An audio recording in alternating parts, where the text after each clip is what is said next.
Good morning, world of readers. I am Book Dragon Erin, and I would like to welcome you all back to my booktube channel, where today I will be reviewing Dungeon Dive, Aim for the Deepest Level, Volume 2 by Tarisa Warinai. Dungeon Dive, Aim for the Deepest Level is a fictional fantasy manga series, and it is Volume 2 in the Dungeon Dive, Aim for the Deepest Level series. There are 4 volumes in this series, but because all of them have the same title, I won't be listing them. That would be a little bit redundant. As far as a summary goes, in his quest to return to his own world, Konami is determined to conquer the dungeon and have his wish granted, because he wants to get back to his sick little sister and be there for her in her time of need.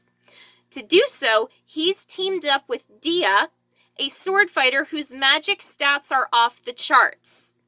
The two are a formidable team and quickly start clearing floors, but they run into trouble when their high kill count catches the eye of an overpowered enemy. Moving right along into my thoughts on this book, when I read the first volume of this 4-volume saga, I was all in and rather broody because I only bought the first 2 volumes. What made this situation worse, not that I was legitimately going to let this issue spoil the rest of my day, was when I went to the bookstore to buy the 3rd and 4th books, I found out they were out of stock. This was all before I read the 2nd book, when my interest in this series started to disappear, which brings me to my next point. Much as I love Sig as a character and would totally hang out with him if he were a real person, I don't get Dia as a character. Dia appears female, but he identifies as male. The thing that puzzles me is what is so bad about being a tomboyish warrior girl. Dia, for all we know, was born a girl, but he lives his life insisting that he is one of the guys and is someone who is tough and not to be trifled with. This saga is transgender inclusive, but I still have questions. Does Dia suffer with gender dysphoria? Does Dia believe he was born in the wrong body? How is Dia's transness important to the plot other than simply being a character who represents transgender identity? Sig was granted powers and a multitude of skills the moment he was transported into the video game dimension. 2 powers of which are dimensional magic and ice skills. If I were a character in this series, I would hope for dimensional magic as well. With dimensional magic, Sig can remove his mind's eye from his body and survey the land around him. With that ability, he's able to see all incoming enemies before they ever make an appearance, so it doesn't matter if they're invisible, he can see them with that 3rd eye. If you're stuck in a video game dimension, trust me, you want Sig on your side in your adventure party, helping you along in getting to the deepest level of this dungeon. Even though I love playing video games, I will be the first to admit I am a terrible gamer. I die in Rune Factory all the time. I can't even get past the 1st level without being shot by a goblin archer. In another video game, one of my brother's shooter games, I forget which one it was, we were playing, my brother was shooting me, I was shooting him, and then I suddenly hit a button and the gun glitched up and I shot myself in the head. To this day, we cannot find that glitch, and it's been years. As far as video game franchises go, I love Harvest Moon, Rune Factory, and Black Desert, which I play every other day.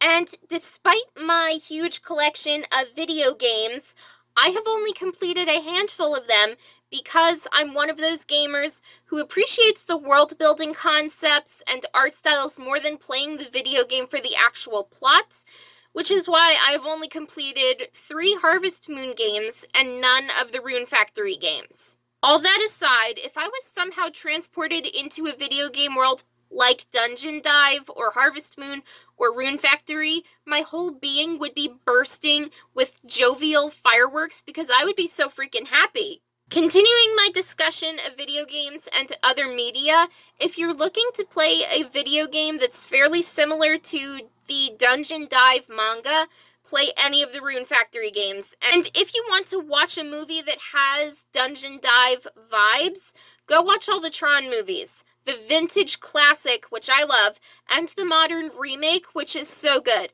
Trust me, they are perfect movies. One character I wish I could learn more about without reading the rest of the series, honestly, is the character of Lady Lost Tiara. Who is she really? How does she fit in with the rest of the plot, and is she a counterpart of Sig's little sister?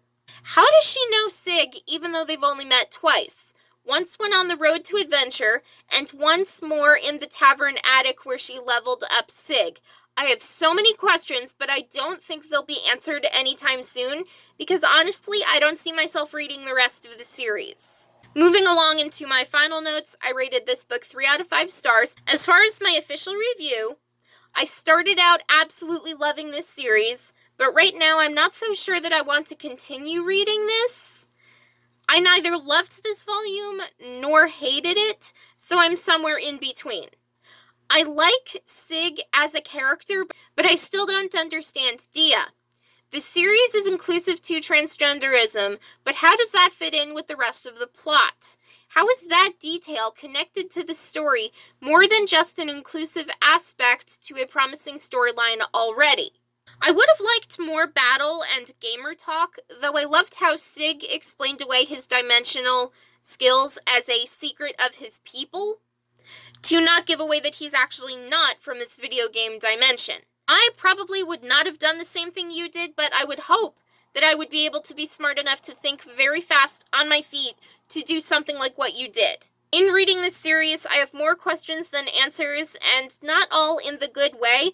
So do I really want to finish a series that I'm quickly losing interest in?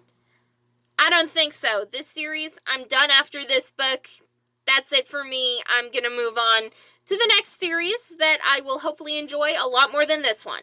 If you enjoyed today's video, hit that like button to show some support, subscribe to my booktube channel to get more videos like this, turn on that notification button to be notified when I upload brand new videos every single Sunday, subscribe to my second channel, Erin Rogoff Official, where I have everything not book related.